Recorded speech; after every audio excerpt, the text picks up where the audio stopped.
السلام عليكم. إذا بسم الله، اليوم جبت لكم واحد الغريبة اللي رائعة من دوازاتي البلد المغربي.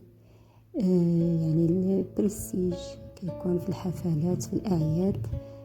غتتبعوا معايا الوصفة، راه غتنجح معكم 100% إن شاء الله. إذا كناخدو واحد الإناء وكنوضعوا فيه واحد الربعة ديال اللوز مطحون بالقشره ديالو، كنمسحوه وكنطحنوه بالقشره ديالو، كنضيفوا له ربعة ديال الكركاع اللي مطحون مهرمش شويه، ما كنطحنوش كنلينوه، ونضيفوا 170 غرام ديال سنيده، واحد رشه ديال الملح.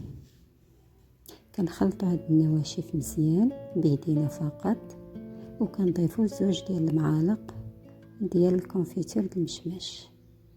كيف كتلاحظوا كنخلطوا هاد المكونات تدخل في بعضياتها، وكنزيد واحد 2 معالق مسوحين كبار ديال الدقيق الابيض الحلويات، واحد راس معلقه القرفه، وكنضيفوا كيس ديال الخميره ديال الحلويات ديال فئه 100 غرام. اذا كندوزو في الغريبي ولا الصفايه هكا باش نتفاداو داك الحبيبات يبقاو مكتلين في العجين. واخيرا كنضيفوا واحد البيضه ونصف. اذا البيضه كتشوفوها كامله، وكناخذوا بيضه كنطربوها وكناخذوا منها النصف فقط. اذا هادو كافيين باش يجمعوا لنا هاد العجين. اذا كنحاولوا نخلطوا مزيان، وكناخذوا ميزان باش يجيونا الكويرات مقادين الغريبات. انا كنديرها من فئه ديال 20 غرام. كيف كتلاحظوا في الميزان 20 غرام كيجيو هماويين الغريبات.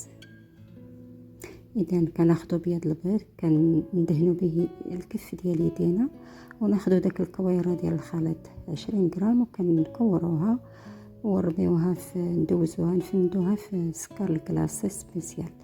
ما كنهبطوهاش، فقط كنكوروها ونحطوها في اللاطه، وكناخذوا واحد نصف قرقاعه وكنغطسوها ماشي كامله غير من التحت ديالها بياض البيض، وكنوضعوها على الوجه ضريبه، مع اننا نبركو واحد شويه ماشي بزاف باش كتلتصق. اذا كنسخنوا الفرن من قبل وكننزلوا الحراره حتى 120.